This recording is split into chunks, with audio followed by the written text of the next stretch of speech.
was November 1st, 1951. I was in the Nevada desert participating in atomic testing. The name Nevada is derived from Spanish, covered in snow, white as snow. And snow is exactly what I saw in that Nevada desert. It froze my blood white.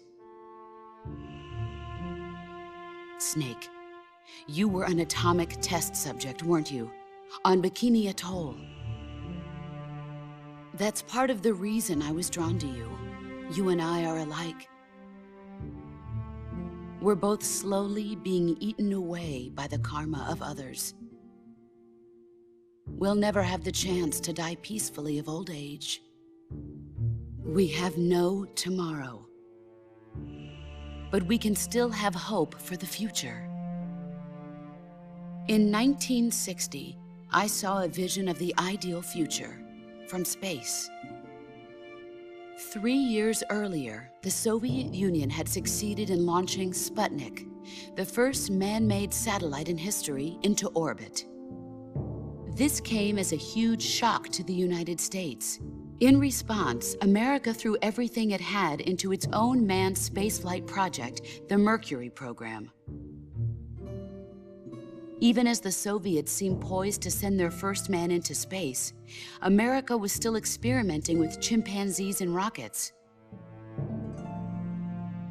The government wanted human data. So they secretly decided to send a human being into space. I was the one they chose.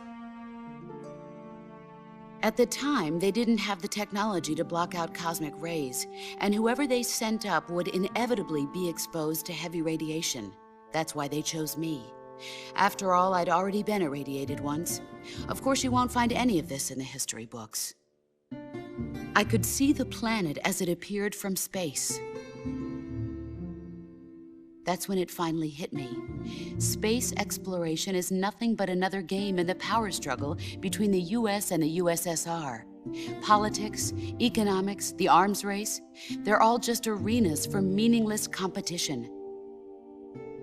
I'm sure you can see that, but the Earth itself has no boundaries. No East, no West, no Cold War.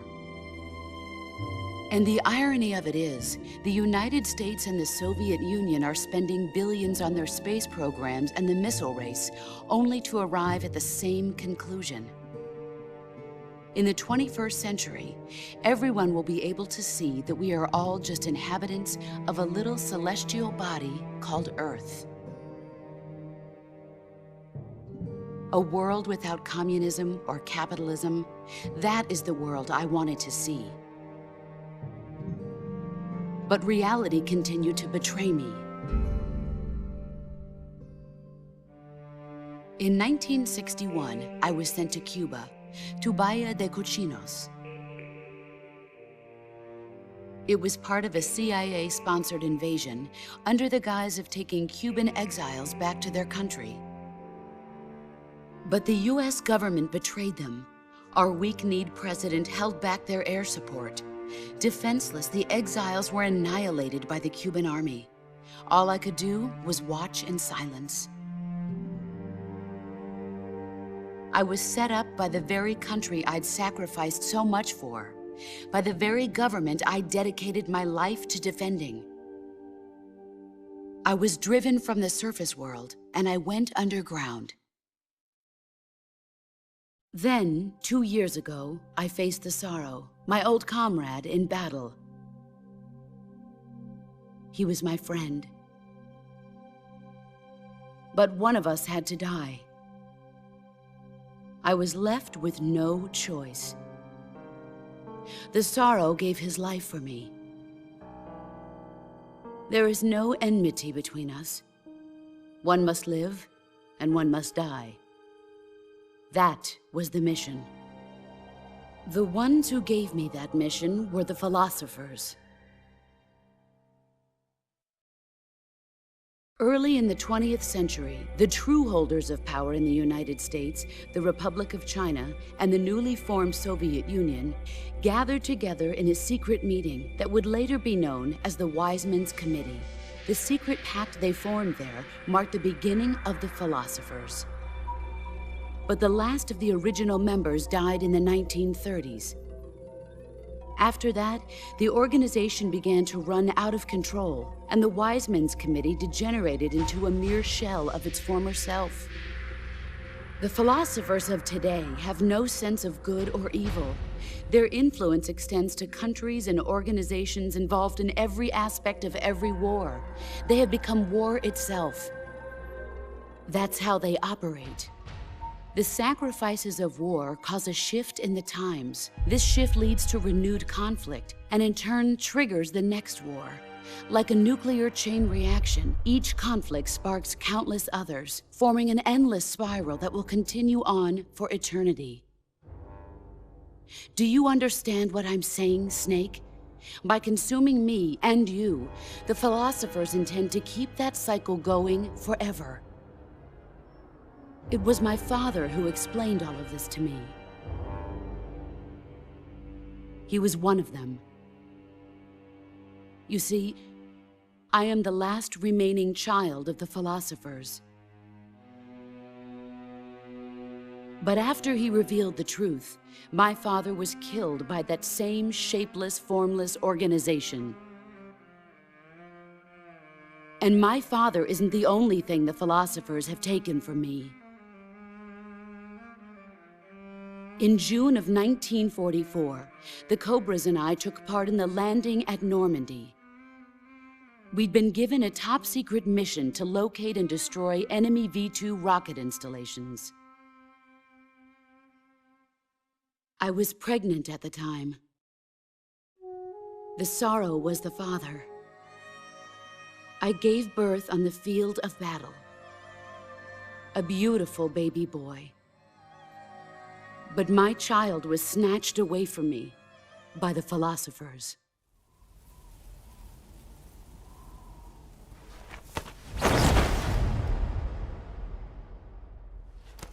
Look at this scar.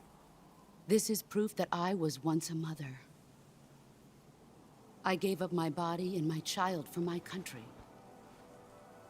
There is nothing left inside me now. Nothing at all. No hatred, not even regret. And yet sometimes at night, I can still feel the pain creeping up inside me, slithering through my body like a snake.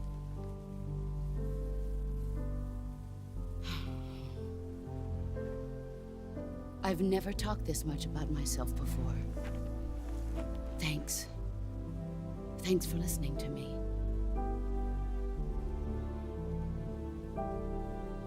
I feel content.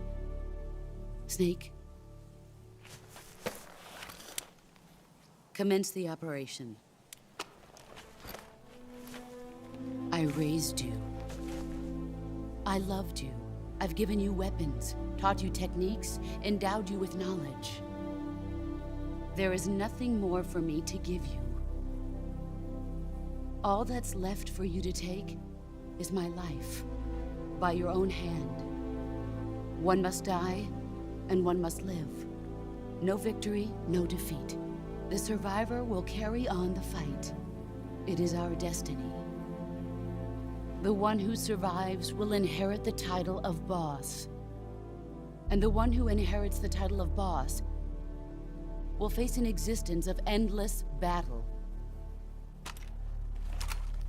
I'll give you 10 minutes. In 10 minutes, MiGs will come and bomb the hell out of this place. If you can beat me in less than 10 minutes, you'll be able to escape in time.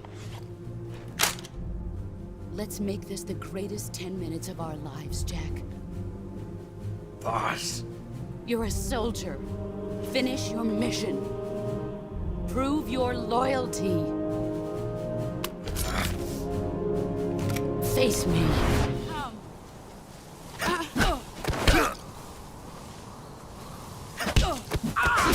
Excellent, Jack.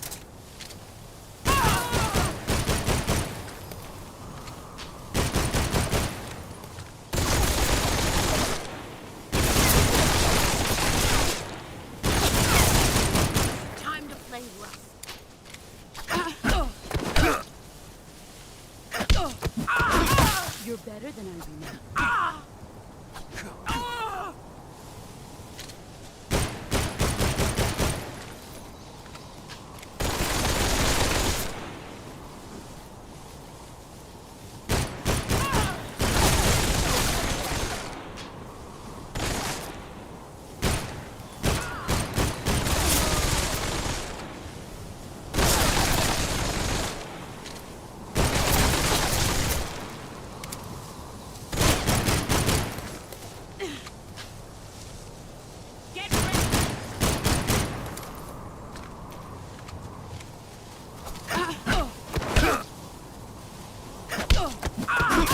Your skills have improved.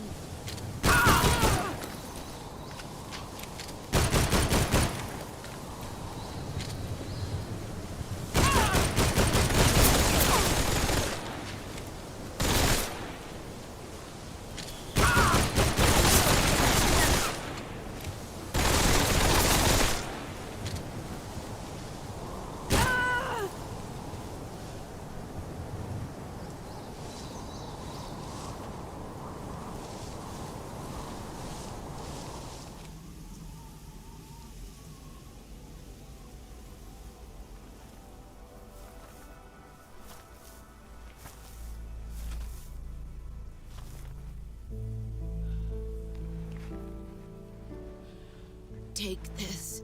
Keep it safe.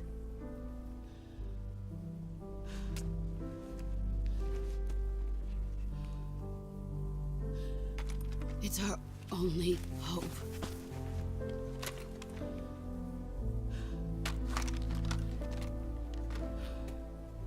A patriot? Why are you giving me this? Jack. Or should I say, Snake? You're a wonderful man. Kill me. Kill me now. Do it.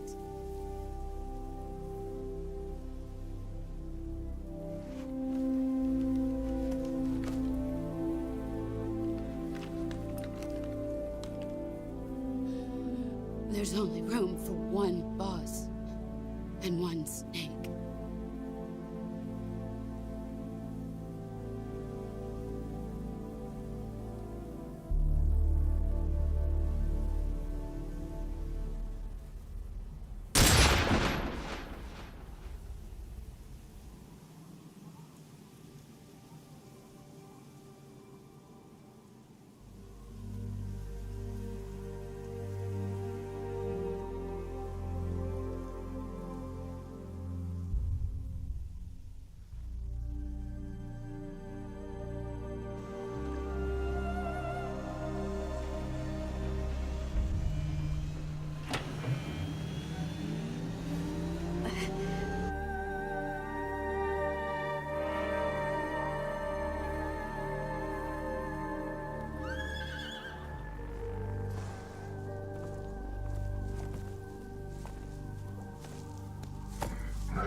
Ready to go, Snake?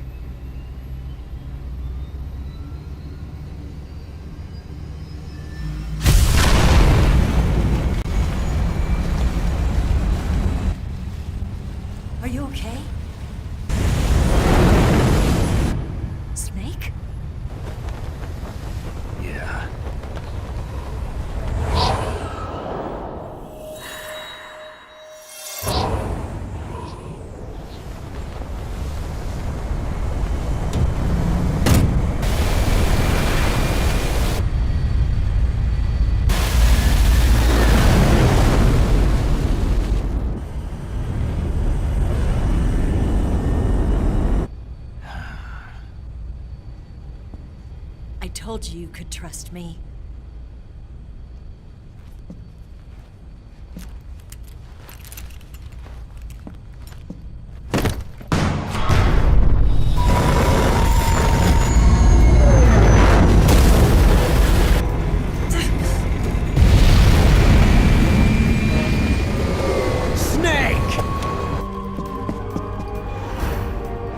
Ocelot!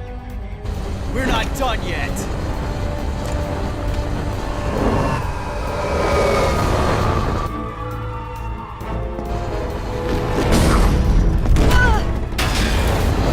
Damn!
Snake, try to remember some of the basics of CQC.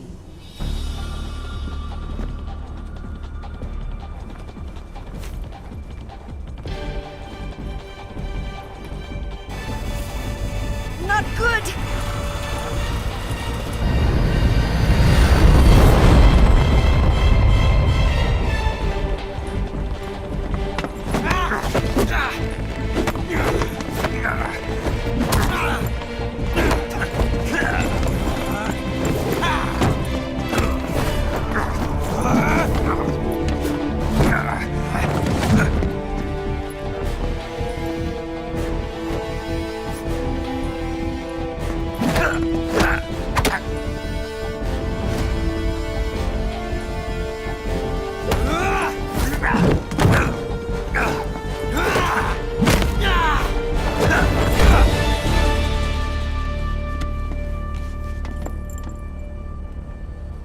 I picked up a few new moves.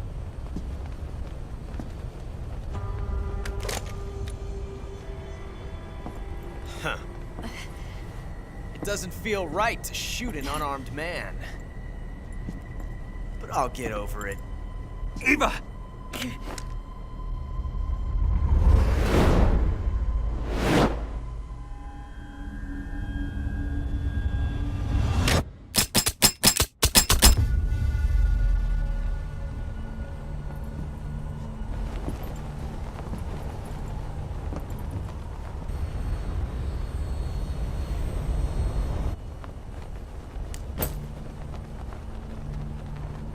What do you say to one last showdown? Yeah, all right.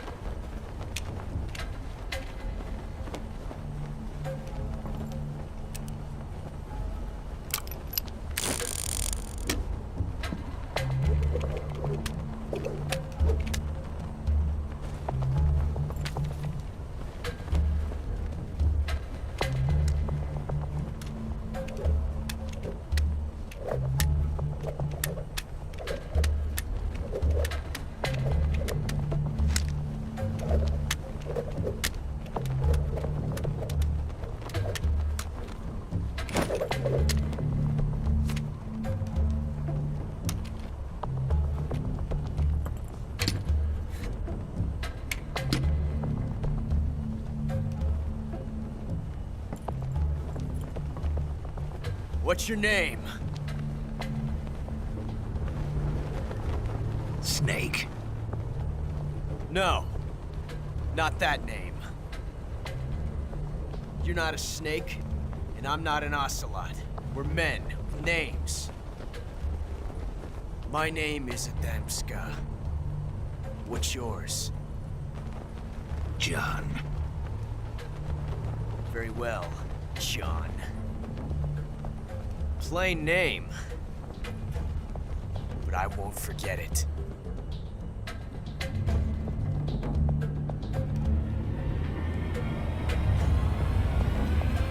Come on!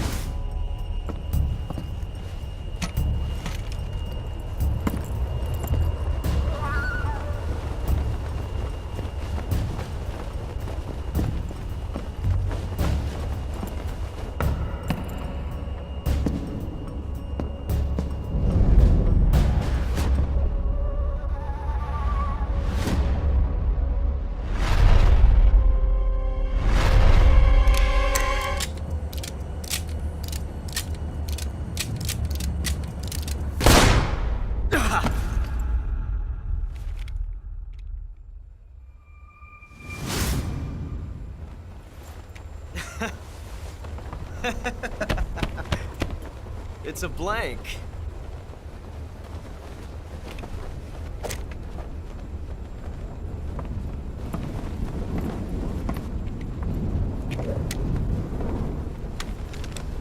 Ah, that was fun. Till we meet again, John.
We made it. Yeah, we sure did.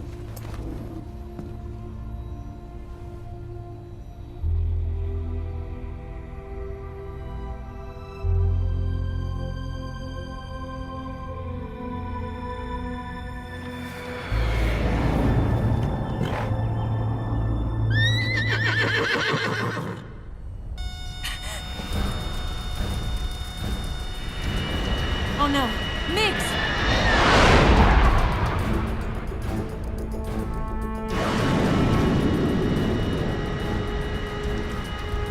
There's no way out! What are we gonna do? We've come too far to let them stop us now. Those things have got to be armed. It's no use. There's no way we can outmaneuver them.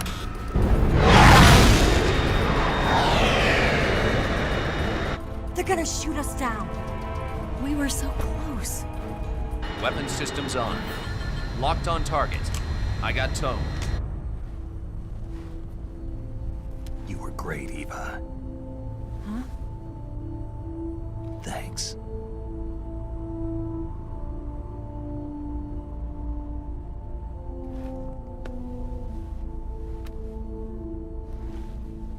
Oak 19, this is Control. Stand by for a direct order from the chairman. Oak 19, return to base immediately. Do you read me? This is a direct order from Comrade Khrushchev. Return to base immediately. Oak 19, do you copy? Understood. Aborting mission. RTB. Look! The MiGs are turning back! Woo!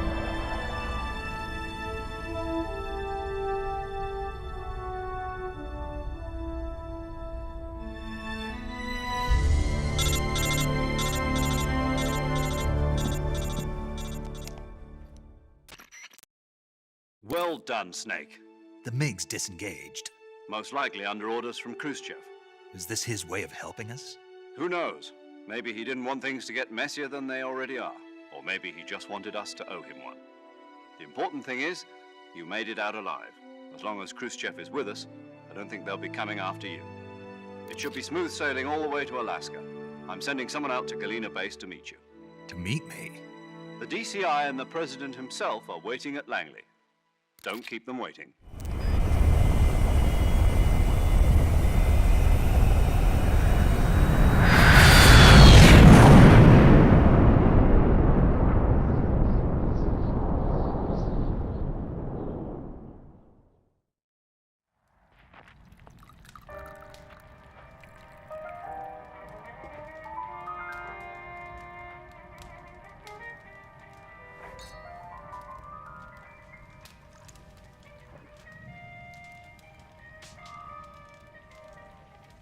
So what are you going to do now? Go back to the KGB? What do you want me to do? Did you ever think about coming back to America? I can't go back. I've left America behind me.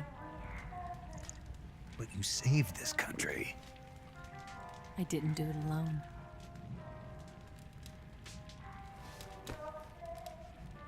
And I still owe you a dinner.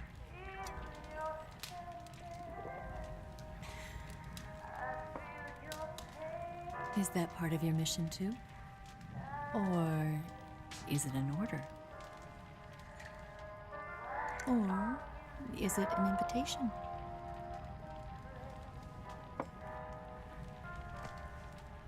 Or a proposal?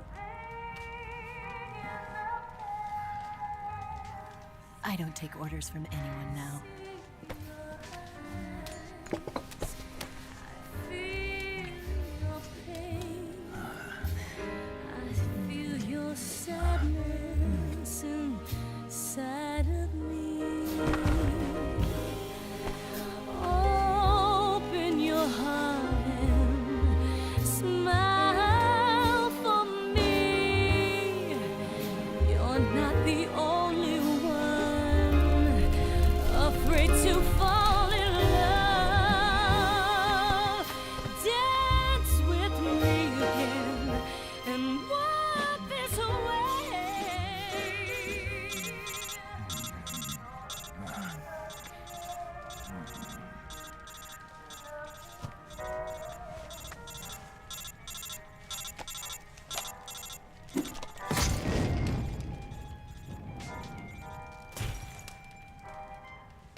Scholars tell us that the first spy in history was the snake in the book of Genesis. In that story, it was Eve who was tempted by the snake in the Garden of Eden. But this time around, it was I who tempted the snake and got away with the forbidden fruit of knowledge. Forgive me, snake.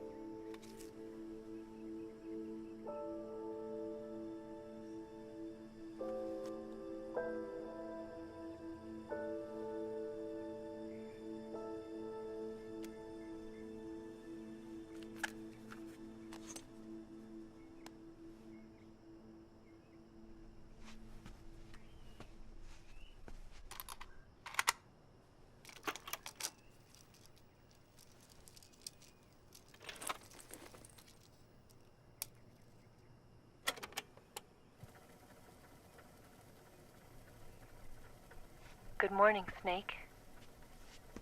I hope you slept well. First of all, I have to apologize. I wasn't sent by Khrushchev. I'm not a KGB spy, and I never worked for the NSA. I'm an agent of the People's Republic of China for the General HQ 2nd Department of the People's Liberation Army. It was all a lie. I tricked you. And I'm sorry.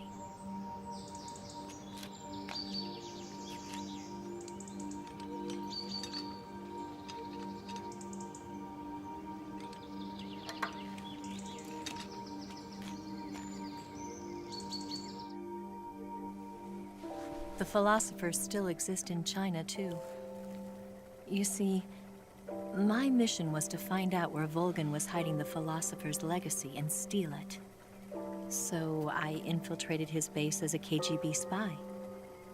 The 2 NSA codebreakers who defected in 1960 were actually both men. The real Adam never showed up at the meeting place, saving me the trouble of having to eliminate him. I sneaked in by pretending I was Eva. And you and Sokolov and Volgin, you all believed me. The philosopher's legacy was originally held in common between the US, Soviet Union, and China. We couldn't let the Russians and the Americans take it all for themselves. The Chinese government had its eye on the legacy, too. I got the film containing the legacy, and also the nuclear missile launch data from the Shagohod. 5 years ago, the Soviet Union stopped supplying us with nuclear weapons technology. Since then, China's Liaodong easing, hydrogen bomb, and space rocket projects have fallen behind. But with this data, our country will be able to develop its own nukes. We'll create a deterrent force to rival those of the US and Soviet Union. Everything has gone according to plan, thanks to your help. I, too, am one of the philosophers. I'm an agent of the philosophers, a graduate of one of their charm schools. I was raised in a joint US-Soviet-Chinese facility to become a sleeper agent. This was before the war. Back then, they were collecting children from all over the world. As a result, I'm indistinguishable from a native-born American. So it didn't surprise me when you and Volgin couldn't tell the difference. But she knew right from the beginning. She knew because before the war, she was at one of the philosopher's schools too, as an instructor.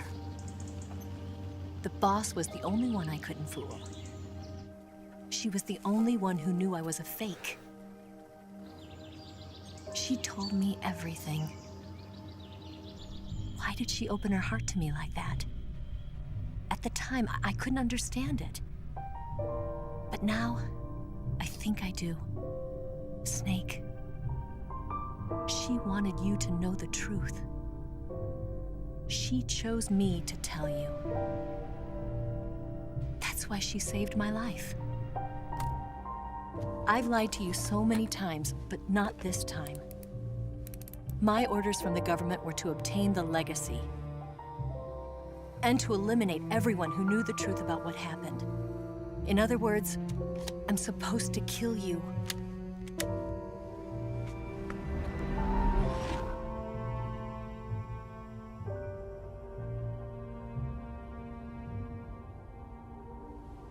But I can't do it. Not because we loved each other.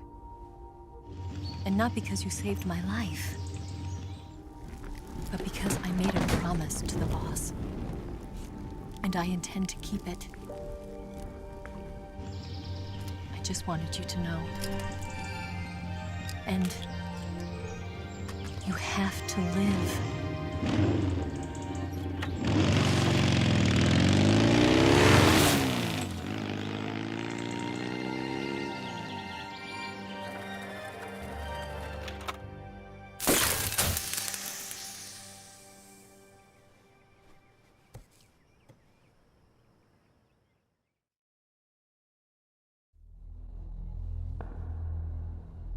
Snake, listen to me.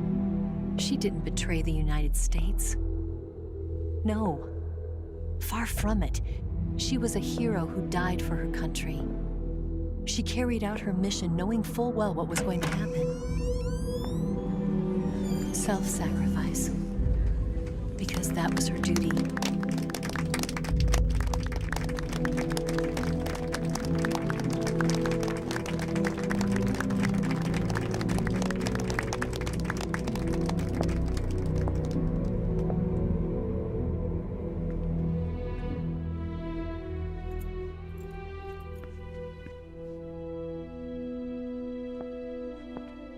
You are above even the boss.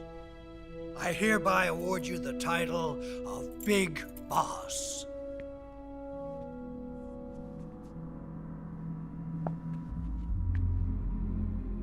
You are a true patriot.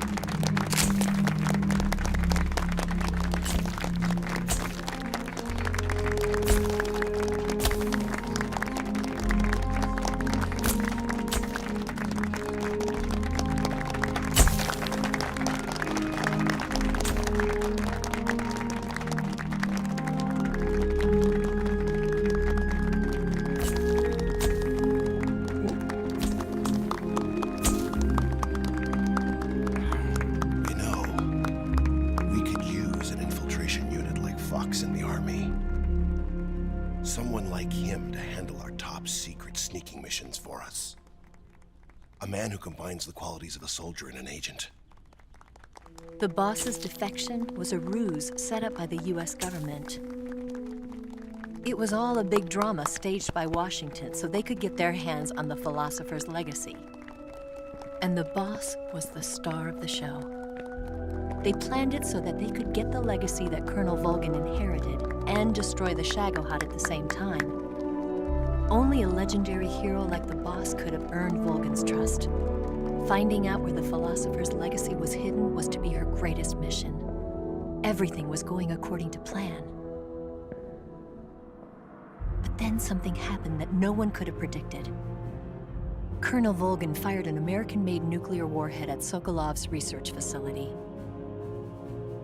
Khrushchev demanded that the US government provide proof that it wasn't involved. They couldn't just abort the operation to steal the legacy.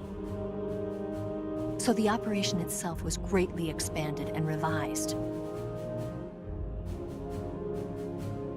The authorities in Washington knew that in order to prove its innocence, they'd have to get rid of the boss, and that one of their own would have to do the job. The public couldn't be allowed to find out about it. Not ever.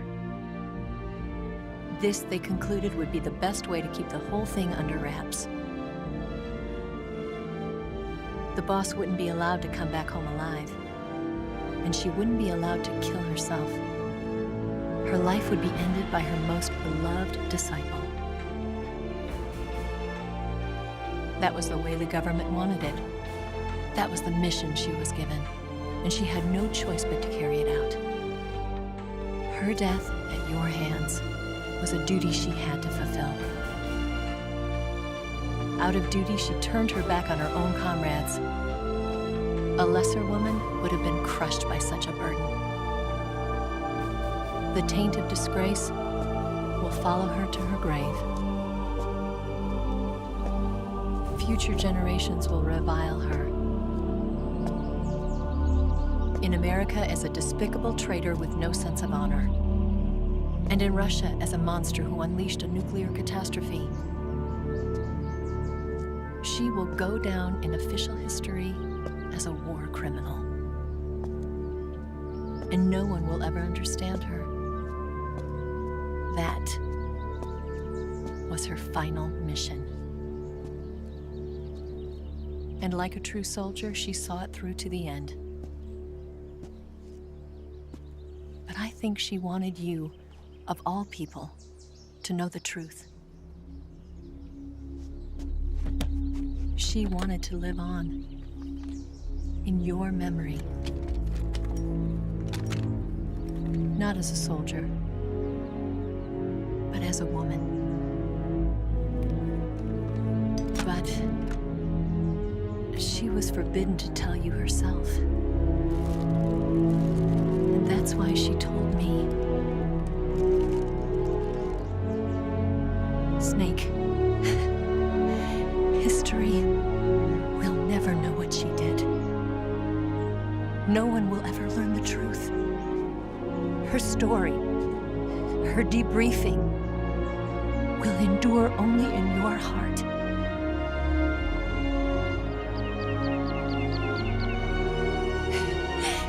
Everything she did for her country. She sacrificed her life and her honor for her native land.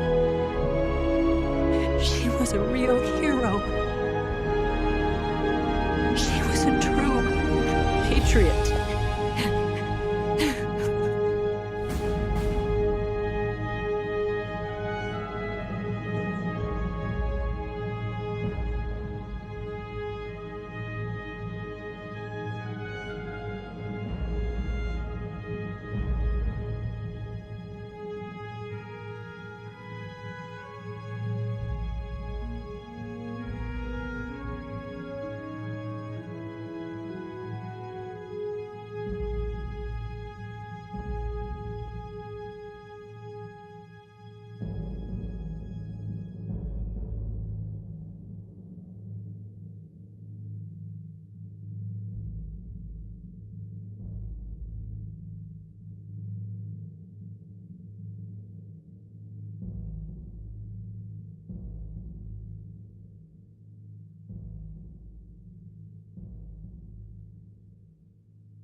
Yes, Grozny Grad and the Granin Research Facility have both been wiped out without a trace.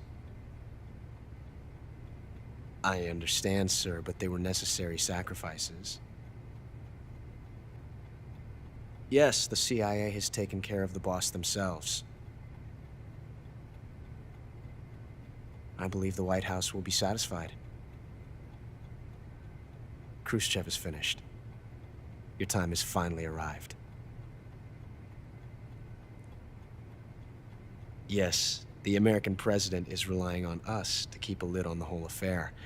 We've got him by the balls. It should make a valuable trump card in future negotiations. Yes, Chief Director, of course. I'll keep the KGB informed.